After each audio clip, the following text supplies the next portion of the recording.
तो मार्कंडेय तो एक ऋषि और उनकी पत्नी थे, तो जो एक बेटा चाहते थे, तो उन्होंने शिव की आराधना की। तो शिव प्रकट हुए और शिव ने कहा कि मैं आपको एक बेटा दूंगा, लेकिन आपको एक चॉइस भी दे साथ में मिलेगा। जो बेटा है या तो बहुत लंबा जिएगा, लेकिन फिर वो मूर्ख होगा। ओके। या तो एक बेटा जो सिर्फ 16 साल जिएगा, लेकिन वो इतना ज्ञानी होगा कि संसार में उसका नाम हमेशा अमर रहेगा। तो उन्होंने दूसरा ऑप्शन चुना कि चाहे हमारा बेटा कम जिए, लेकिन इतना ज्ञानी निकले कि सब उसको याद रखें। तो वो पैदा हुआ मार्कंडेय। और मार्कंडेय जब बचपन से ही उसने वेदों का पाठ शुरू कर दिया, उपनिषद पढ़ने लगा, तो बहुत ज्ञानी बन गया। 16वां साल हुआ तब सुबह उसने उठ के देखा कि उसके माता पिता चिता सजा रहे हैं।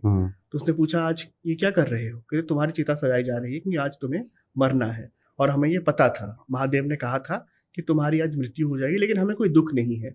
हम खुशी हैं कि तुम हमारे बेटे हो और तुम्हारे वजह से हमारा नाम भी अमर रहेगा संसार में।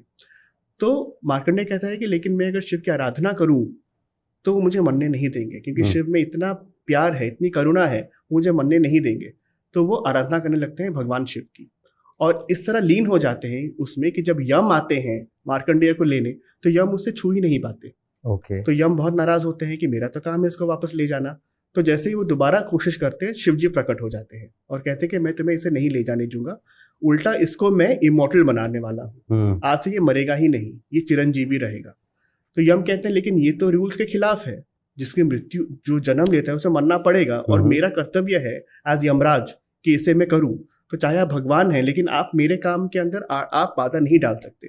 तो दोनों में आर्गुमेंट शुरू होता है और शिव जी यमराज को मार देते हैं।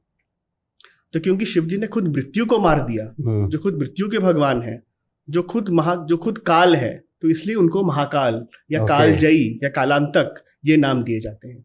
और कहा जाता है कि मार्कंडेय ने जो मंत्र बोला था, जिस वजह से वो नहीं मरा, वो फिर आगे चल के मृत्युंजय जाप के नाम से जाना गया।